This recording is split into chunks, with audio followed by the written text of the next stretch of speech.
hari ini, Ibu berharap dimanapun anak-anak Ibu berada, semuanya dalam keadaan sehat dan pastinya harus tetap semangat. Ya. Hari ini anak-anak Ibu jumpa lagi dengan Ibu Desi. Ya. Hari ini kita akan pembinaan karakter, minat, dan bakat. Nah, hari ini Ibu Desi akan memberikan satu contoh eksperimen sederhana yang bisa anak-anak Ibu lakukan di rumah. Oke, nah sebelum memulai eksperimen ini, Ibu mau memberikan suatu deskripsi kepada anak-anak Ibu. Anak-anak pasti pernah bertanya-tanya, Mama, apakah tumbuhan itu juga makan dan minum? Nah, kemudian jawabannya adalah tentu saja. Tumbuhan itu membutuhkan makanan dan minuman seperti kita manusia. Nah, tetapi apakah tumbuhan itu makan nasi seperti kita? Apakah tumbuhan bisa minum jus, minum teh OB? Ya. Nah, jawabannya adalah tidak. Ya. Tumbuhan itu mendapatkan makanan dari proses fotosintesis. Nah, kemudian tumbuhan mendapatkan minuman dari proses penyerapan air dan unsur hara dari dalam tanah oleh pipa-pipa kapiler yang ada pada akar. Nah, Bu, apakah pipa kapiler itu seperti pipa paralon kita yang bisa keluar airnya dan air mengalir dari pipa paralon? Nah, jawabannya tidak, ya. Pipa kapiler itu bukan seperti pipa paralon, ya. Pipa kapiler itu adalah celah-celah kecil yang ada pada akar. Nah, dari celah-celah itu nanti air diserap supaya disebarkan ke seluruh batang tumbuh-tumbuhan. Nah, oleh sebab itu, kita akan menguji apakah benar air bisa meresap atau menyerap melalui celah-celah kecil, ya. Nah, sekarang kita akan mulai aja eksperimen kita, ya. Bahan-bahannya sederhana dan ada di rumah anak-anak Ibu semua, ya. Eksperimen kita kali ini adalah rainbow walking water, ya. Nah, di sini alat dan bahannya adalah yang pertama adalah air, ya, air biasa. Nah, kemudian ada di sini pewarna makanan, ya. Ibu punya 3. Yang pertama ada warna merah, ada warna kuning, dan ada warna biru, ya. Nah, kemudian Ibu juga mempunyai 7 buah wadah di sini, ya. Ada 7. 1, 2, 3, 4, 5, 6, dan 7. Nah, kemudian Ibu juga punya sumpit. Ini gunanya untuk mengaduk pewarnanya nanti, ya, supaya merata.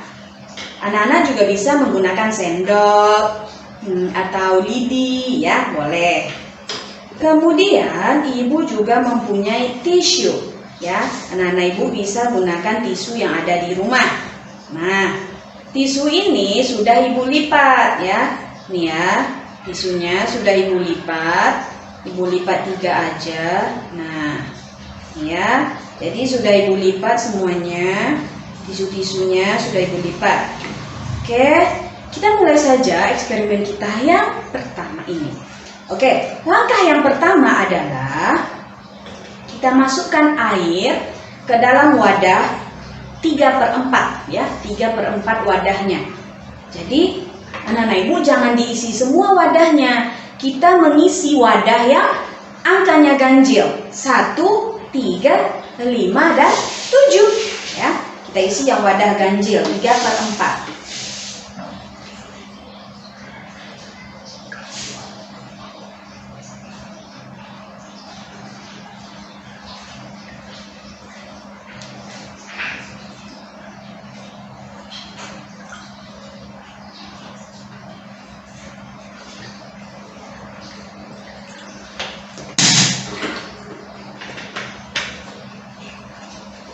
Nah, setelah kita isi wadahnya dengan air, sekarang kita masukkan pewarnanya ya. Nah, yang pertama Ibu Desi pakai pewarna merah ya. Oke, kita teteskan beberapa tetes di sini ya.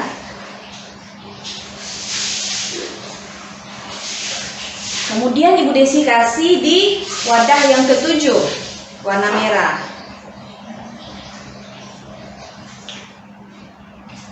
Nah, selanjutnya Ibu Desi mau pakai warna kuning. Warna kuning ya, di wadah yang ketiga ya.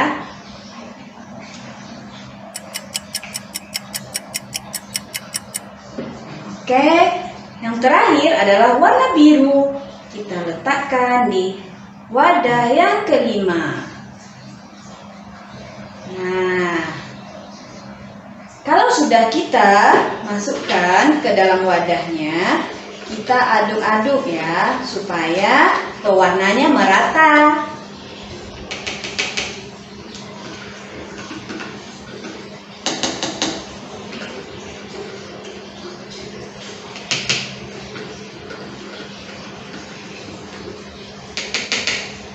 Nah, setelah itu kita lipat dua tisu tadi. Nah, begini ya, jadinya seperti ini ya. Oke, nah langsung kita letakkan di sini.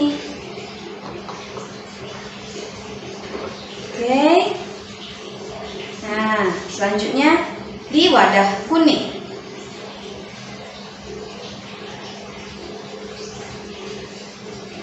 Selanjutnya di wadah kuning.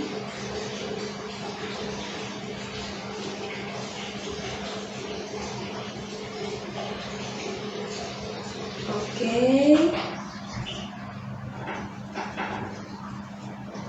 Jadi setiap wadah itu kita letakkan tisu ya, anak-anak ya.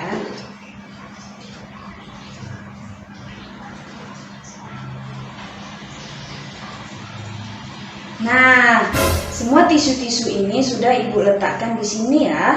Nah, anak-anak Ibu, baru kita masukkan tisunya di sini. Lihat nih, airnya sudah mulai naik.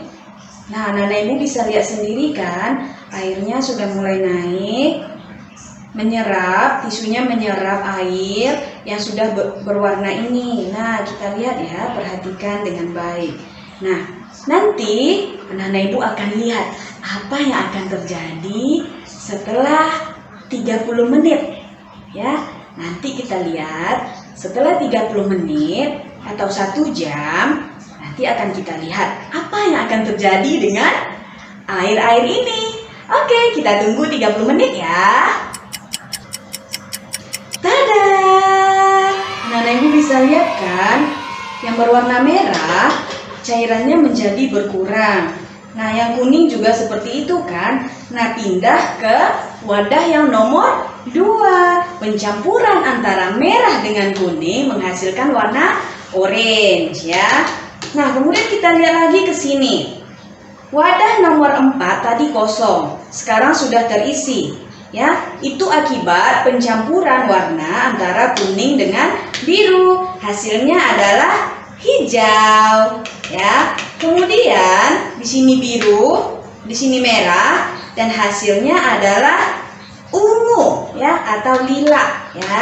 Nah, jadi anak-anak Ibu, warna merah, kuning dan biru itu adalah warna primer. Sementara hasil perpaduan antara warna-warna primer itu menghasilkan warna yang sekunder ya, disebut warna sekunder ya. Ini orange, hijau, ungu ya.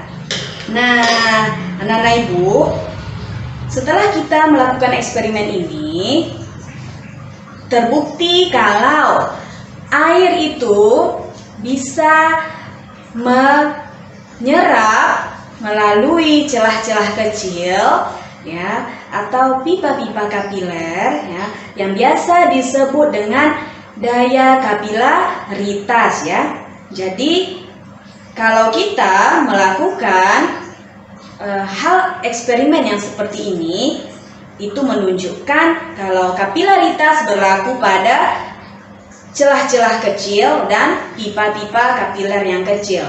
Ya, untuk di sini pipa kapilernya kita contohkan di tisu ya. Nah, anak-anak ibu juga bisa mencoba. Anak-anak ibu taruh satu tanaman di sini ya. Tanaman yang mempunyai akar, yang tanaman-tanaman kecil yang mempunyai akar ya, yang batangnya lunak. Nanti pasti anak-anak ibu warna ini akan naik ke batang tanamannya. Nanti tanamannya bisa berubah warna sesuai warna yang anak-anak ibu kasih ya. Itu sebagai contohnya. Jadi ada 2 poin penting di sini. Yang pertama adalah kapilaritas ya. Kapilaritas itu proses penyerapan air melalui celah-celah kecil atau pipa-pipa kapiler. Yang kedua, di sini terjadi pencampuran warna ya, pencampuran warna antara merah dan kuning menjadi orange, kemudian kuning dan biru menjadi hijau, dan biru dengan merah menjadi ungu atau lilac ya. Nah, anak-anak ibu gimana? Seru kan eksperimen kita kali ini? Ya, anak-anak ibu bisa mencobakan di rumah ya dengan hal-hal sederhana seperti ini. Nanti kalau sudah selesai melakukan percobaannya, anak-anak ibu jangan lupa kirim ke wali kelas masing-masing ya, bagaimana hasilnya. Jadi dikirim ke wali kelas ya. Nah, ketika airnya sudah sama tinggi semua ya, itu tidak akan ada lagi terjadi perpindahan airnya ya. Jadi ketika sudah sama rata, airnya tidak akan berpindah lagi. Anak-anak ibu nggak usah nungguin ini. Nanti anak-anak ibu setelah masukkan cairan pewarna sama tisu, anak-anak ibu boleh tinggal dulu. Nanti setelah 30 menit dilihat apakah terjadi perubahan atau tidak ya. Kemudian setelah 1 jam, setelah 2 jam ya, apa yang akan terjadi ya.